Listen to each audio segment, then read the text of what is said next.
정비사업 전문 관리 업체의 이제 주요 업무로 말씀을 드리려고 하는데, 이걸 왜 말씀드리라고 하면은, 그 조합원들은 생애 정말 한 번 겪을까 말까 하는 그런 재개발, 재건축이잖아요. 경험이 없어요. 그렇다고 해서 그 조합 임원들도 경험이 많으냐? 그것도 아닙니다. 이분들도 정비사업은 거의 처음이신 분들이 많을 거예요. 그렇다라고 하면은 정비업체가 이 사업을 다 이끌고 가는 거거든요. 조합은 어떤 거를 하느냐?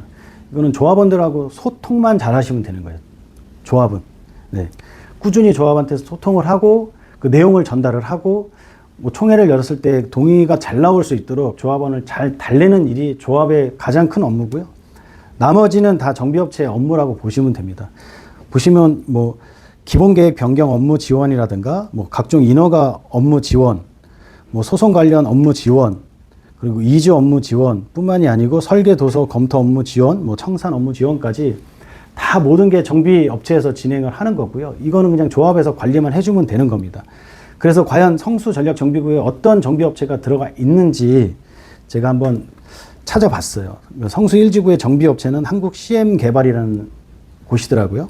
보면 반포 12차 아파트, 13차, 14차까지 정비업체에서 담당을 하고 있고요. 방배 14구역도 하고 있더라고요. 중요한 건 한남 5구역도 하고 있습니다. 그래서 상급지의 그 정비를 지금 하고 있는 업체이기 때문에 뭐 1지구도 어느 정도 믿을만한 업체가 아닌가 생각을 합니다. 물론 이제 그 업체가 믿을만하다고 해서 담당자가 믿을만한 건 아닙니다. 그거는 또 별개의 사안이긴 한데, 그래도 1차적으로 우리가 정비업체로 볼 수밖에 없기 때문에 능력치로 봐서는 충분히 믿음이 가는 업체라고 생각을 하고요. 2지구 정비업체는 신한 PNC입니다. 신한 PNC가 업력이 굉장히 오래된 걸로 알고 있어요. 90년대 중반부터, 초중반부터 정비 사업을 진행을 한 걸로 알고 있고요.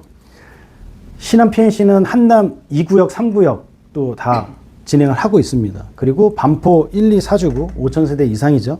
그 신반포 3차 2,500세대 이상인 거고요. 이문 3구역 4,000세대, 이문 1구역 2,900세대 등 성수 2지구 정비업체인 신한 PNC가 그래도 정비업체에서는 꽤나 알려진 뭐 탑 원급 하는 그런 정비업체로 알려져 있기 때문에 2지구에 대한 그 이슈가 있지만 정비업체에서 잘 관리해서 사업을 진행하지 않을까, 그런 믿음이 가는 좀 업체라고 생각을 합니다.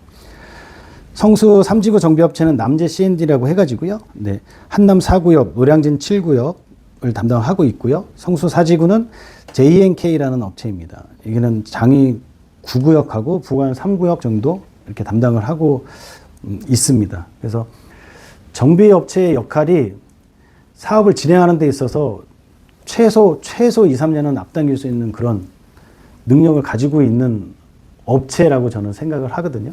그래서 성수 전략 정비구에 이런 업체들이 담당하고 있기 때문에 특별히 우리가 외부에서 보는 그런 논란과 이슈는 잠재워 가면서 진행을 충분히 할 수 있는 그런 업체들이라고 생각을 합니다. 물론 뭐 일부 뭐 한 업체 정도는 좀 논란이 있긴 합니다만, 그래도 나머지 지구들은 네, 충분히 잘 해결해 나가면서 진행을 하고 있다고 보여지고요.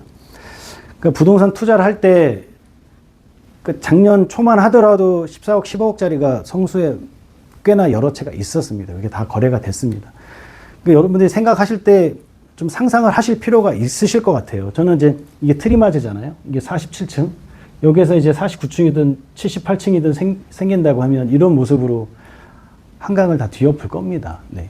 이런 상상을 했을 때 과연 프리미엄 2, 3억대 현재 그런 매물을 투자하셨을 때 얼만큼의 수익을 가져갈 수 있는지 그런 상상을 꼭 하실 필요가 있다고 생각을 하고요. 그게 비단 신축이 될 때만 그 가격이 형성되는 게 아니잖아요. 꾸준히 진행이 되면서 가격이 오르기 때문에 그런 걸 생각을 하시고 투자 입지적인 관점에서만 좀 보시면 되고요. 저도 뭐 제 톡방에서 변수가 이런 변수가 있지 않나요? 저런 변수가 있지 않나요? 20년 걸리지 않나요? 이런 질문들 많이 하세요.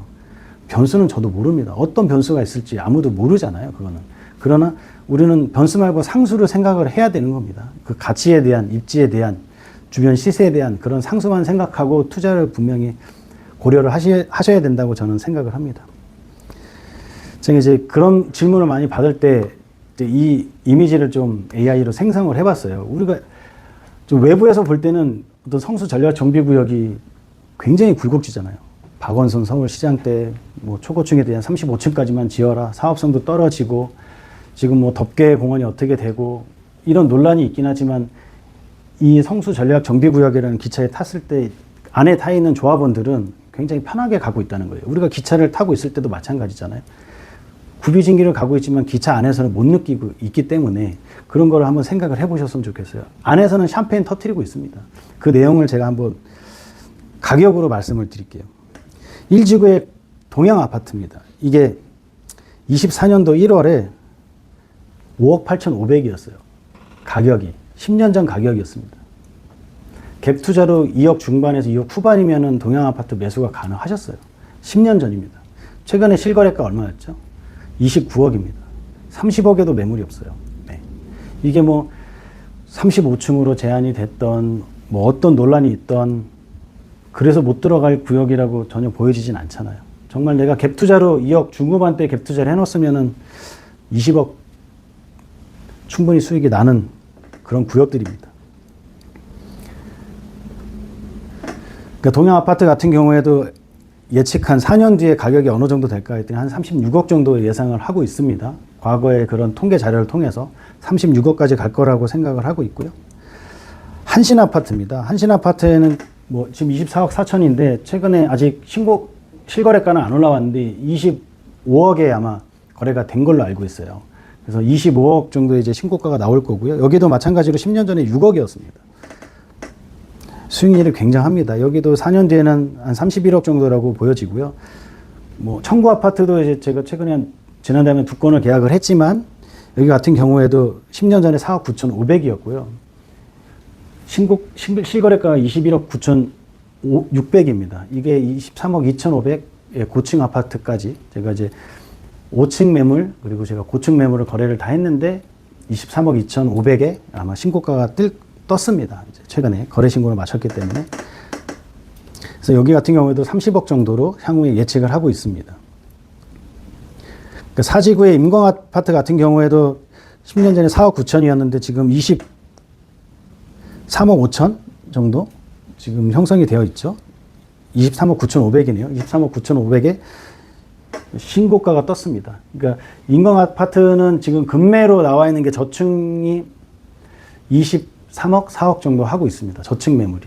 네. 그 정도 나와 있는 게 있고요. 이거는 이제 고층에 대한 매물이 실거래가가 이렇게 떴다는 걸 보여드리는 겁니다. 임강 아파트 사지구는 많은 분들이 이제 1지구 다음에 사지구를 찾긴 하시거든요. 사업이 좀 빨리 진행이 될 것 같다는 그런 기대감에 사지구가 굉장히 많이 찾는 곳이긴 한데 빌라라든가 이런 게 많이 없어가지고 아파트가 좀 거래가 되고 있는 편이긴 합니다. 이 매물은 1지구에 있는 상록 연립입니다. 24억 5천에 작년 6월 달에 실거래가가 떴는데요. 이분이 그 2008년도인가 7년도인가 3억 8,500인가 매수를 하셨더라고요. 네. 24억 5천에 거래하셨습니다. 네. 그래서 꾸준히 뭐 가격대로 치면은 지금 이제 조합만 설립이 됐고 건축 심의조차 안 났는데도 불구하고 계속적으로 수익은 나고 있는 구역이다. 이렇게 생각을 하시면 좋을 것 같습니다.